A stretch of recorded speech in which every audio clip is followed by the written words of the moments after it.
Welcome to this exploration of the case study of the Hong Kong protests 2019 to 2020. Let's start with an overview. The Hong Kong protests, which began in 2019, emerged as a large scale pro democracy movement against the growing influence of the Chinese government over the semi autonomous region of Hong Kong. The protests were initially triggered by a proposed extradition bill that would have allowed Hong Kong residents to be sent to mainland China for trial. This bill raised fears about the erosion of the one country, two systems framework that was supposed to guarantee Hong Kong's autonomy and civil liberties until 2047. As the protests grew, they evolved into a broader movement demanding full democracy, an independent inquiry into police brutality, and the withdrawal of the rioters label on protesters.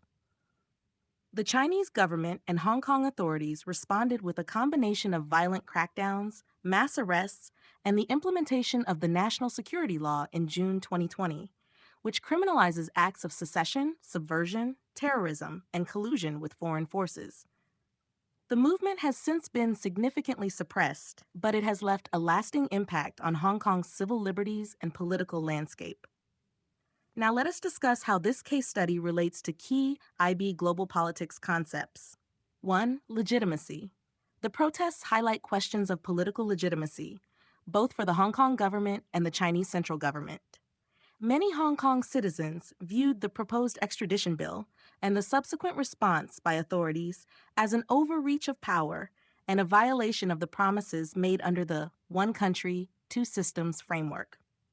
The lack of universal suffrage and perceived disregard for the rule of law have led to a crisis of legitimacy, where the government struggles to maintain the consent of the governed. Conversely, the Chinese government views the protests as illegitimate acts of rebellion against its sovereignty and national unity. 2. Conflict. The Hong Kong protests represent a significant conflict between two opposing political visions, one advocating for greater democratic freedoms and autonomy, and the other emphasizing national security and the authority of the central government. The conflict has manifested in street battles, clashes between protesters and police, and a broader ideological struggle over Hong Kong's future. The use of force, both by protesters, e.g., Molotov cocktails and vandalism, and by the police, e.g., tear gas, rubber bullets, and live ammunition, escalated tensions and violence, highlighting the multifaceted nature of conflict in both its violent and nonviolent forms. 3. Liberty. The protests were fundamentally a fight for liberty, specifically the preservation of political freedoms, civil rights, and autonomy under the One Country, Two Systems agreement. Protesters demanded greater freedom from Chinese control, including free and fair elections and the protection of Hong Kong's judicial independence. The imposition of the national security law, which many view as a tool for political repression, is seen as a direct threat to these liberties.